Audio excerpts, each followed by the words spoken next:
ठीका में पहिला बार धीरे खटाई तनी ए ठिकादार पढ़े के उम्र में कइला प्यार तब काहे फटे में फाटे तोहार धीरे खटाई तनी ए ठिकादार धीरे खटाई तनी ए ठिकादार आइल बानी ठीका में पहिला बार धीरे खटाई तनी ए सरकार पढ़े के उम्र में कइला प्यार तब काहे फटे में फाटे तोहार म्यूजिक बाय नीरज धीरे खटाई तनी ए ठिकादार रवि रिकॉर्डिंग स्टूडियो चिरैया रोड बहुअरवा।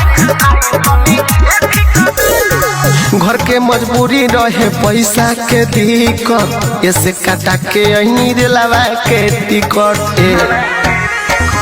घर के मजबूरी रहे पैसा के दिक्कत ऐसे काटा के अही रेलवा के टिकट हमारा पैसे कोई नहीं अत्याचार हमारा पैसे कोई नहीं अत्याचार आइल बानी ठीका में पहिला बार धीरे खटाई तनी ए ठिकादार पढ़े के